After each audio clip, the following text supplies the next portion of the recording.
Hello, my name is Dorothée Rosen and I'm a Canadian goldsmith with a studio in Halifax, Nova Scotia, and with clients all over Canada and the US and the UK and Germany and other places, Sweden. And today I thought I'd do something different. It's such a gorgeous day today, and I decided to come to you from outside my studio. This is my studio over here, and right behind me is where normally I would have outside meetings with my clients, but I moved the table over here because I needed something to put all the bling I'm going to show you. So today I'm going to talk to you about the OneFooter rings with gems in sterling silver. So as you probably know, the OneFooter rings, that's my favorite thing to make, and it's what I'm known for. They are rings that start as a 1 foot length of sterling silver, in this case, since I'm talking about the silver ones today.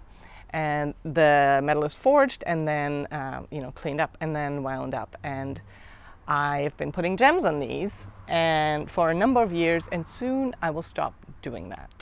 So I wanted to give you a chance to see a few that I still have left, and also explain how it works if you want to have a custom one made. I will stop taking custom orders the end of the month, so time is running out if you want one in sterling silver. Today I'm going to tell you what happens when you do that. So I'm going to see if I can manage the technical stuff here, and I'm going to turn this around. You'll see what look at that. Look at this beautiful wall here that is right outside my studio. So gorgeous this time of year. And so these are the kinds of rings we're talking about. Like this one. In fact, I just had a, it's not the greatest. It's not wanting to focus. There you go. I just had somebody really fall in love with this one badly. And it's not in her size. This is an amethyst. So she made an appointment, which is easy to do on my website. Oh, I wish this was coming into focus though. And she will, and I will make her one. So the way this works is, you can see this is a round gem, and there is a decision about having a bit of a spread here between the loops. They're not all like that. This one has a bit of a spread between the loops. I'm going to just try to show you a bunch of different ones. This emerald also has spread across between the loops. And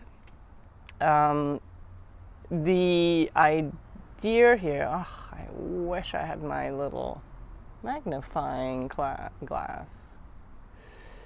So what I'm trying to illustrate here is that with a round gem, there are many options of how to place that gem.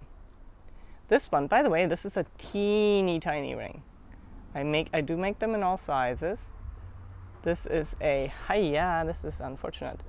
This is a ruby, and this ring is a size 3 3/4. Very small.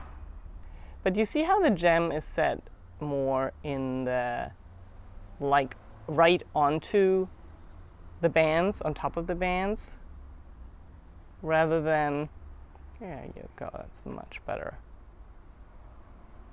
It's set on top of the gems rather than in between, like these guys. So when I custom make one of these, we have that conversation. First, we're going to talk about what is the gem that you're looking for. And this may be a birthstone, or it may be a family type of thing. I do make them also with several stones. I'll show you this again later. But basically what happens if you come to my studio, or you come either in person or virtually, I start hauling out my gem trays, and this is now in the shadow, so you won't be able to see them real well. But I have these trays and trays of gems. These are all sapphires, all kinds of different colored sapphires, different kinds of different sizes, different shapes. I have so many stones I can't even begin to tell you. So, and if I don't have a stone that you're looking for, I will source it from my trusted merchants. Let's see, can we get this here? Yeah, you know, these are tourmalines. There's a trillion cut. Of course, these are all closed because I wouldn't want these falling out here. I'm like literally in my lawn. This is a Flanders cut, by the way. It's a really cool cut. But that's a story for another day. So I have lots and lots of gems. And then we're going to figure out what color you like, what kind of gem you like. And then we figure out what kind, like if it's round, you might want to, and if it's big, then we have to make decisions such as, like this ring is more narrow in its shape, even though it has a big stone. Oh, look at this, is one of my faves. Holy smokes, isn't that pretty? I'm sorry, I'm excited about my own work. This is a size 7, and this is a garnet. I'm very fond of this one. Yeah, this is a very pretty one, size 7. Oh, I wish I could, yeah, thanks for the love. I wish I could just like wear all of them, but you know, I have a wedding ring, which I didn't make on that ring, so that won't work. So sometimes this is a sapphire, this is a cushion cut. So then we start talking about what kind of cut. I'll look at what kind of gems I have available. This has got to be an Australian. Yes, it is. The reason I can tell is because it has that, it's dichroic, meaning it has more than one color. You see how it's got a green and a blue? But I'm getting carried away, I'm sorry. I get so excited about these things. This is one shape. This is another shape. You know, a rectangular gem. This is often, these are often worn by men. They make a strong statement, and this is actually quite a large ring. I think it's a size 12, 12 and a half. It's a size 12 and a half. So on me, this is like very big.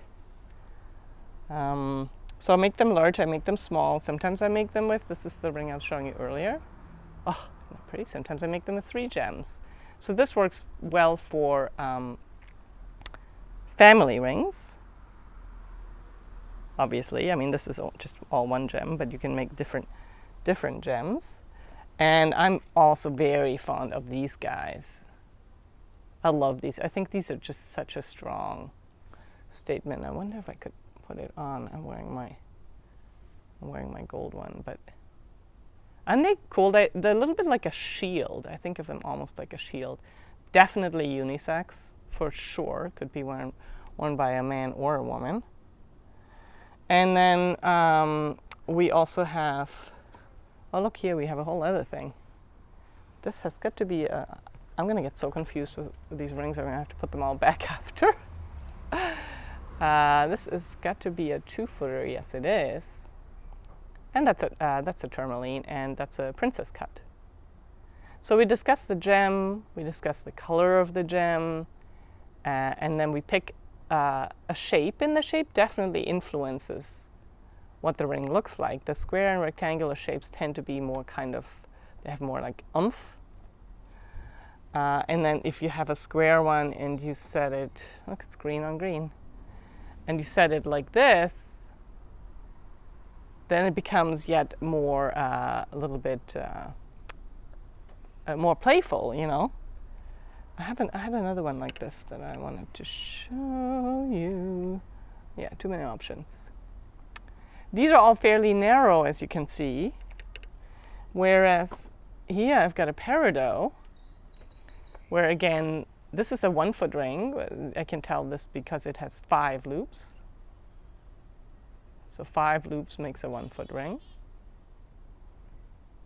And here the decision was to make the ring quite a bit, just spread the loops open, to put this, should be taking my ring off, to put the gem in between and really give it some space. It takes up more real estate. On the finger you can see that it's almost as wide as my gold 2-footer. So that's definitely things that we would be discussing. If you go with a OneFooter and spread it open more at the top, you see how this is a little bit shaped like a cone? That makes it a little bit more comfy in the bottom. Whereas if you look at the actual 2-footer, that's pretty wide at the bottom. So that's a more intense. I have very long fingers, so for me the 2-footer is no problem. But these are all things we're going to discuss. There's also, this one is 1.5 feet. This again is a little ruby. It's a size 7, this one. 1.5 feet. 1, 2, 3, 4, 5, 6, 7 loops. 6 or 7 loops is 1.5 feet. Oh, this just looks so pretty in this light. I love it. It's great. What else can I tell you? We had that one. So, I make the decision with you about how to place that gem, and this is one where the stone obviously has not been set yet. I had this out another day when I was talking about how these are made to fit the gem. You can watch that some other time. But that's what that looks like. And the discussion really goes with the client over what to do. So for example, sometimes, thank you. Sometimes we're going to do something a little bit more playful. Look at this. This is also a rectangular gem, obviously. It's a tourmaline. And look what I did here. Why not? Made it a little bit tapered as well. It's a green tourmaline. Or, and again, why not? Set the gem on an angle. Together, you and I can decide how we want to set that gem. And depending on how we set it, it makes for a very different look on the finger. So it's the, let's show my face a little bit again. Hey. So it's the type of gem, and then within the type of gem, the color, or you might want to choose just what kind of color do you want.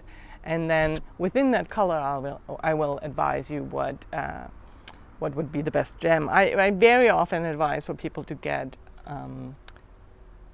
sapphires because they're so much stronger than a lot of the other gems. Stronger meaning that when you when you have a gem on a ring, this is another emerald, but I'm on the wrong side. When you have a gem in a ring, now mind you, my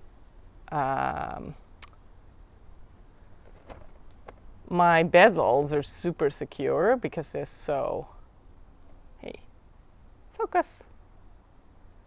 They're so thick and all around. Okay, I've got a spider on my knee. But it's still, I mean, you see how it's barely sticking out? Like these are very well covered in these settings. But there's still always, stones can be scuffed over time. They will scuff up over time. I wanted to show you a zircon. Oh yeah, this is a good one. Hang on. Oh, I'm trying to keep, yikes. This is a blue zircon. Look at that color. Isn't that great? It's like the Caribbean. So this is a great, great, great color. Very sparkly gem. Always reminds me of sailing in the Caribbean. But, it's not as strong as a sapphire would be. This is, by the way, let's count.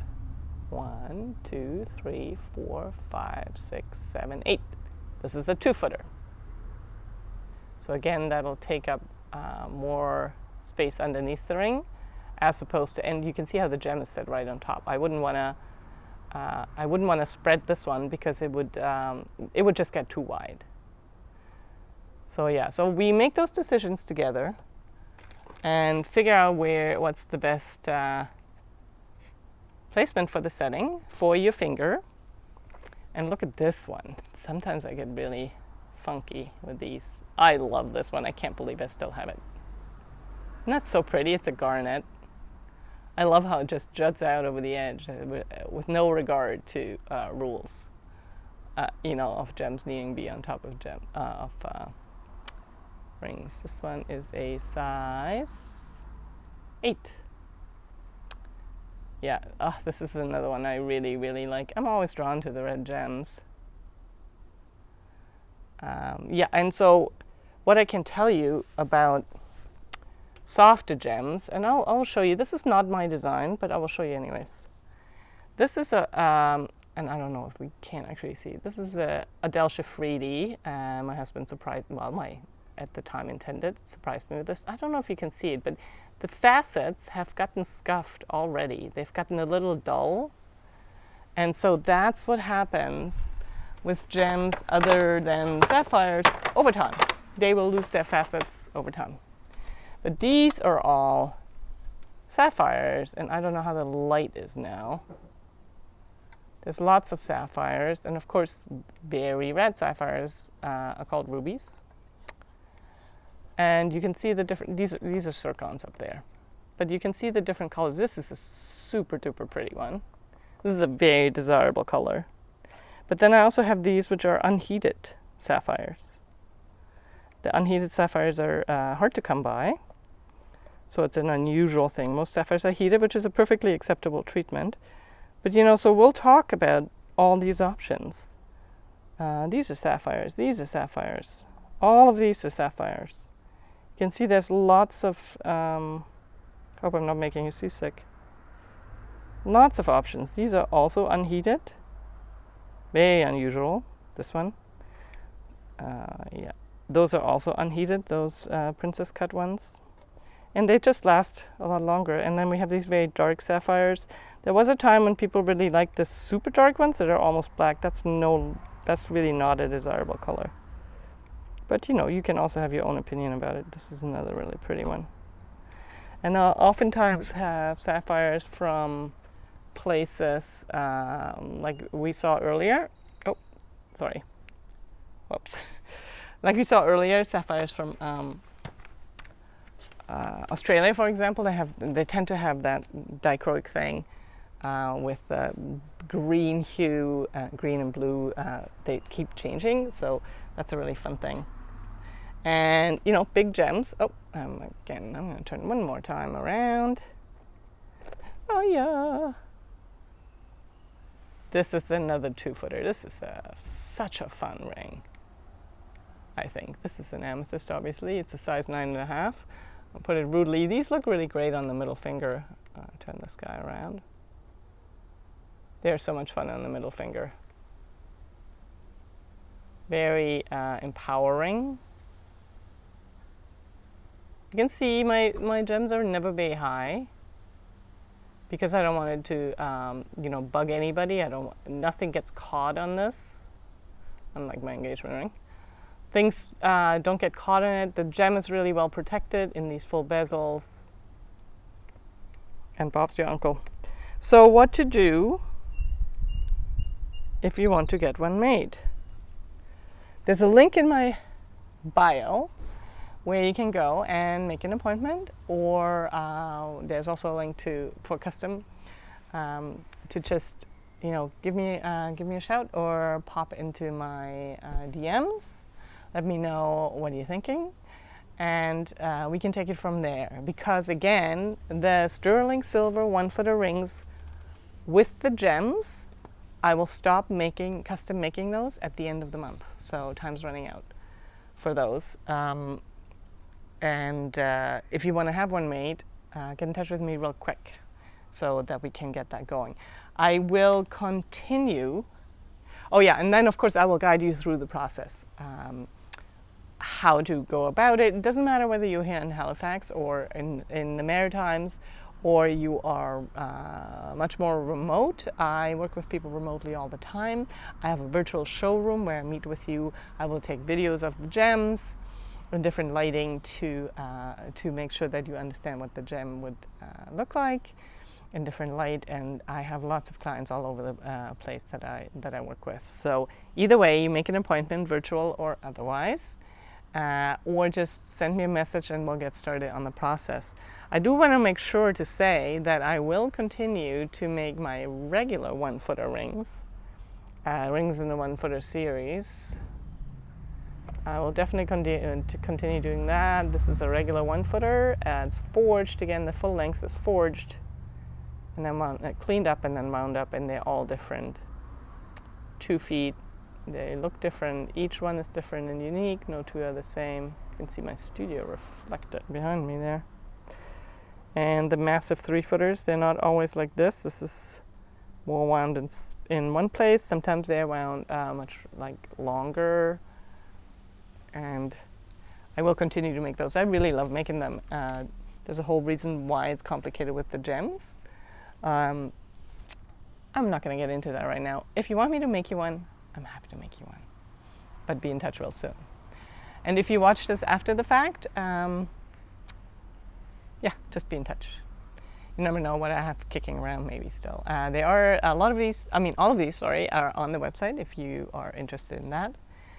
And I'm gonna go, thank you. Hi Morgan, hey, nice to see you. I'm gonna enjoy this nice breeze that's coming out now, and I wish everybody a happy Father's Day if that's something that's important to you, and definitely wish everybody a cheerful solstice. This is a very powerful day today, and the sun will reverse its course today. It's the longest day of the year. Those things are powerful. And I wish you a fantastic rest of your day. And look, I kept this one on. And I'll see you next week. Take good care. Bye.